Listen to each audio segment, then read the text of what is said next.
नमस्कार, मी Archana cook with Archana या चॅनलमध्ये तुमचे स्वागत करते। सगळे कसे आहात? मस्त आहेत ना? मस्त रहा। आज मी तुम्हाला वांग्याचं भरीत कसं करायचं ते दाखवणार आहे। वांग्याचं भरीत म्हणलं की सगळ्यांच्या तोंडाला पाणी सुटतं। चला मग आता आम्ही वेगळ्या पद्धतीने वांग्याचं भरीत करून दाखवणार आहे, ते तुम्ही बघा। चला मग रेसिपीला सुरुवात करूया। आता आपण वांग घेतो आणि गॅसवर शिजवतो, तसं नाही करायचं। आता आपण एक कढई घेऊ, गॅसवर ठेवू आणि त्यामध्ये डायरेक्ट वांग ठेवून देऊ आणि त्यावर झाकण झाकून देऊ।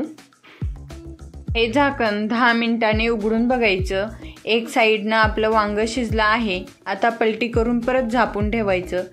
असं करून आपण पूर्ण 20 मिनिटं वांग भाजून घ्यायचे याच्यामध्ये, कढईमध्येच।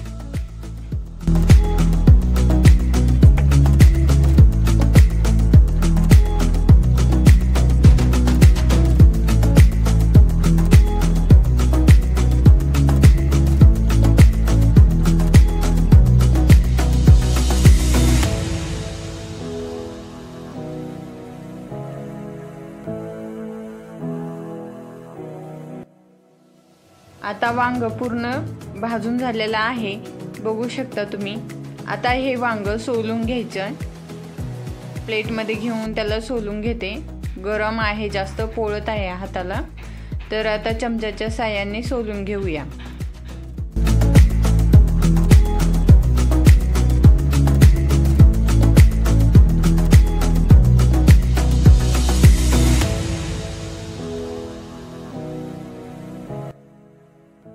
वांग पूर्ण सोलून झालं आहे। आता थोडंसं चिरून घेते व आता हिरवी मिरची, लसूण हे वाटून घेते।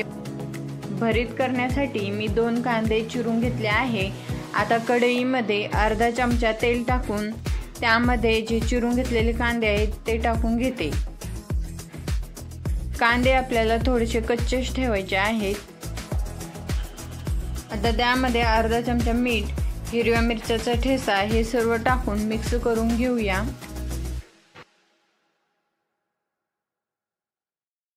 कांदा आपला थोडासा ब्राऊन होत आलेला आहे, तर आता त्यामध्ये भाजून घेतलेले वांग, एक टोमॅटो कापून घेतलेला, थोडीशी कोथिंबीर, 1 चमचा शेंगदाण्याचं कूट हे सर्व घालून पूर्ण मिक्स करून घेऊया।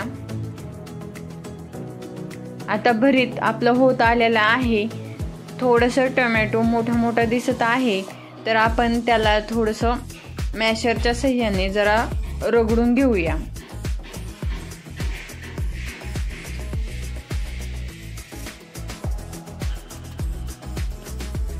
असं मॅश केलं ना, भरीत खूप टेस्टी लागतं। भरीत आता मस्त रेडी झालेलं आहे, तर तुम्ही आता घरी करून बघा। अशा प्रकारे भरीत खूप टेस्टी लागतं। वांग्याचं भरीत खूप आवडतं, त्यामुळे मी सारखंच अशा प्रकारे वांग्याचं भरीत करून खाते। तुम्ही पण बघा ही रेसिपी ट्राय करून आणि मला कमेंटमध्ये सांगा। आणि व्हिडिओ आवडल्यास लाईक करा आणि कुक विथ अर्चना या चॅनलला सबस्क्राईब करा। थँक्यू।